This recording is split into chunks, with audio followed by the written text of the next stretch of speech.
Salam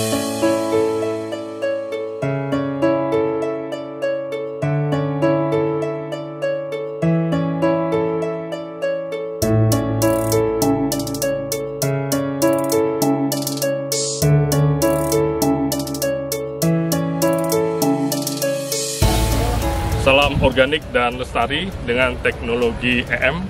Sekarang kita berada di Desa Penarungan, Kecamatan Kerapitan, Kabupaten Tabanan. Kita akan kunjung ke tempat budidaya ikan nila ya, di kelompok Mina Sari Rezeki yang budidaya ikan nila dengan sistem RAS. Kita akan menuju ke dalam untuk tanya lebih lanjut mengenai budidaya dengan sistem RAS. Apa itu? Ayo kita ke dalam.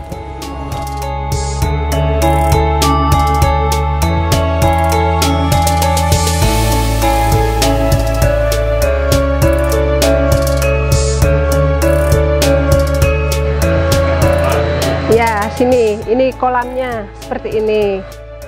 Ini pokdakan ini kan bermula dari pandemi kemarin.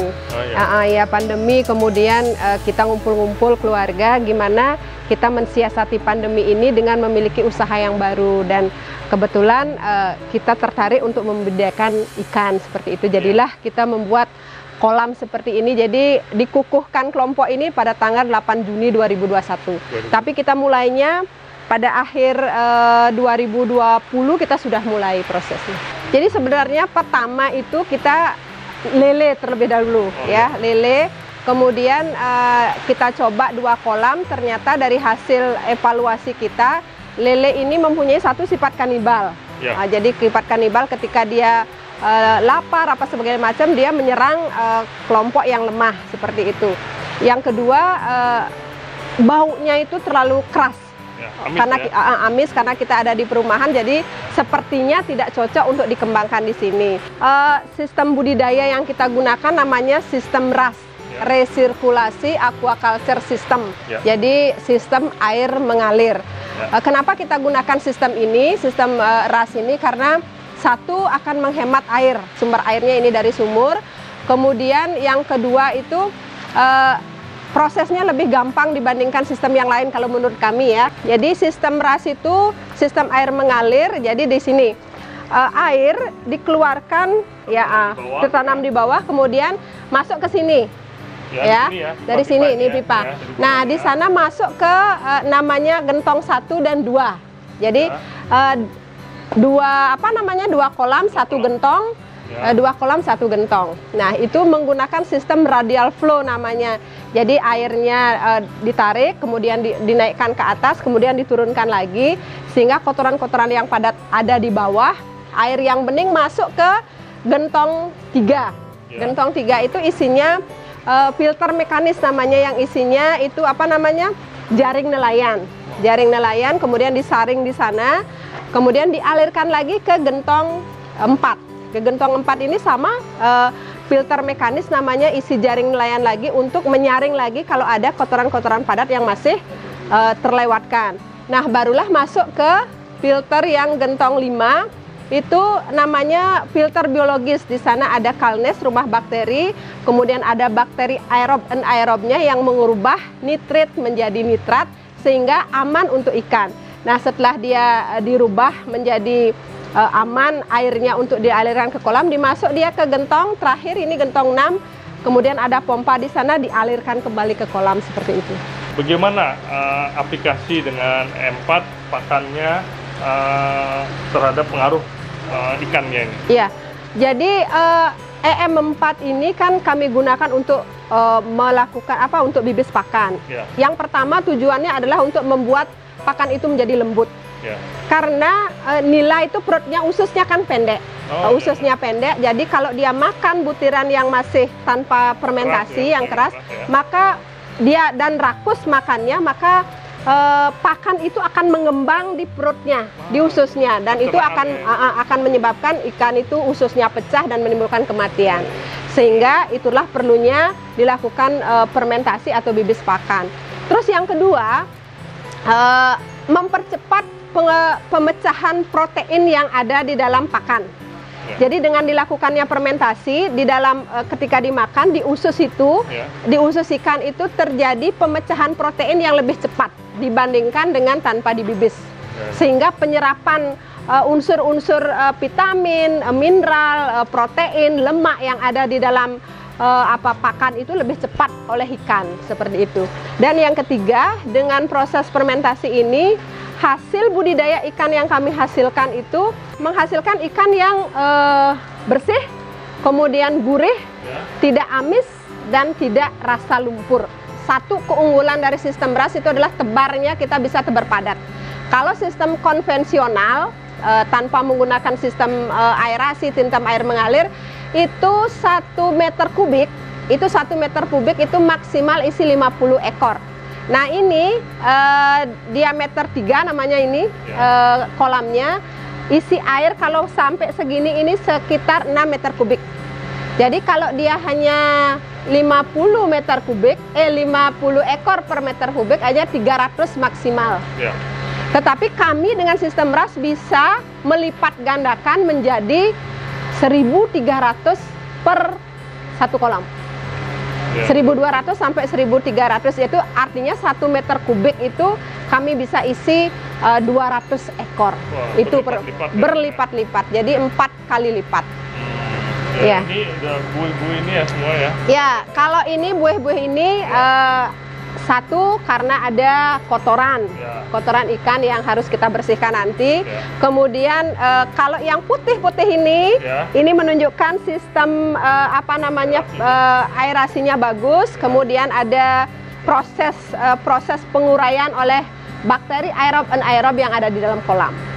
Jadi pakan yang jatuh atau terfermentasi. Nah jadi gini, biasanya kan kalau orang sistem RAS itu kan menggunakan kolam beton atau fiber. Kenapa gunakan itu? Karena dia licin, masuk cepat dia kotorannya masuk ke tengah. Nah kalau terpal ini kan ada lipatannya. Jadi lipatan-lipatannya sehingga ada beberapa kotoran yang masih terselip lah di sana. Jadi perlu juga dilakukan proses dikasih prebiotik di dalam kolam ini seperti itu. Terus untuk panen berapa lama? Panen kita targetkan 4 bulan. 4 bulan sudah panen dengan hasil 5 atau 4 ekor per kilo. Ya, jadi target kita dapat satu kolam ini 3 kuintal. Tantangan terbesar dari sistem RAS ini adalah aerasi. Aerasi karena kita tebar padat, jadi membutuhkan aerasi yang besar.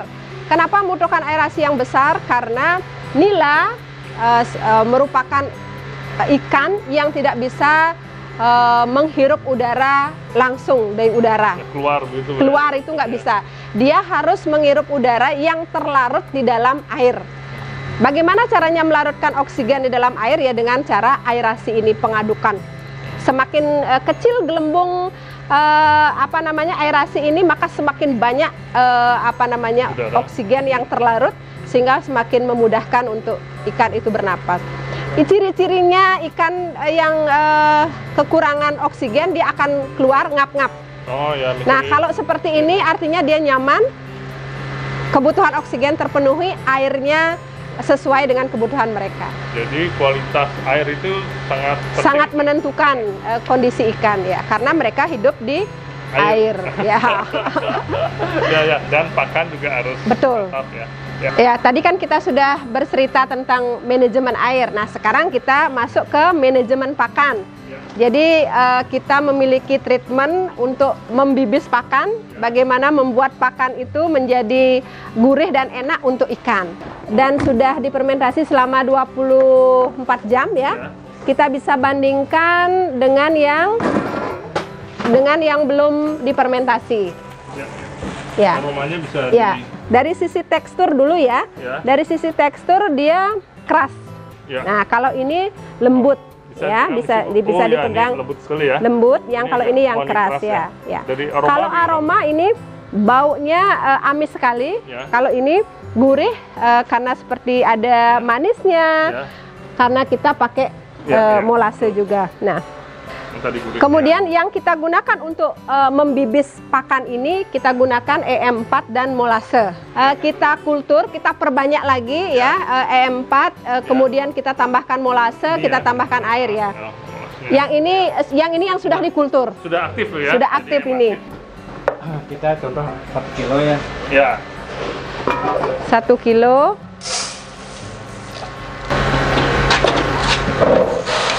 Kita kasih berapa?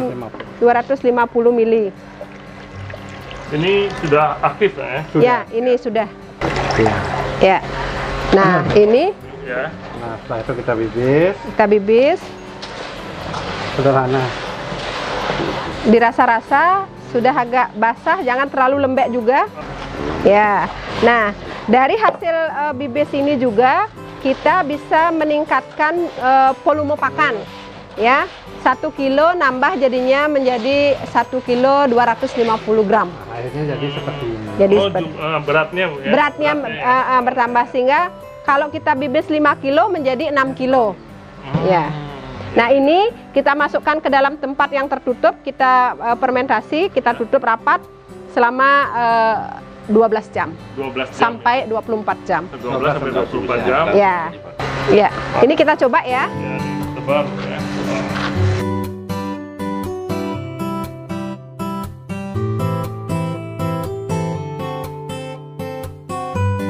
Oh ya, untuk pembinaannya bagaimana Bu? Dari pemerintah mungkin ada atau apa?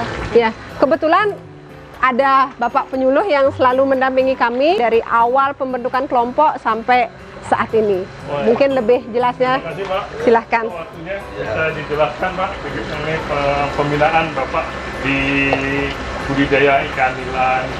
Terima kasih. Ya. Ini adalah budidaya ikan melalui sistem RAS.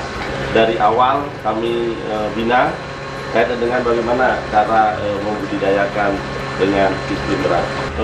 Kita sarankan dari awal adalah peningkatan dengan penggunaan pembibisan, namanya pembibisan pakan, penggunaan dengan menggunakan E4 perikanan. Kita kan sudah punya nih yang sudah siap panen. Ya. Nah, kita coba lihat hasil budidaya kita yang sudah siap panen. Ya. Ya, ini sudah kita panen. Sekarang kita lihat jelas ya mengenai pertumbuhan dan hasil budidaya ikan nila dengan EM4 pakannya ya, pakan fermentasinya. Bisa dijelaskan Bu, apa bedanya Bu? Ya, satu dia bersih kan? Ya, bersih. Oh, ya, bersih banget. Kemudian nanti kita coba rasa ikannya. Ya. Rasa ikannya itu akan gurih, kemudian tidak amis dan tidak rasa lumpur. Wah. Kita masak ya? Ayo. Oke, mari kita masak. Makan-makan.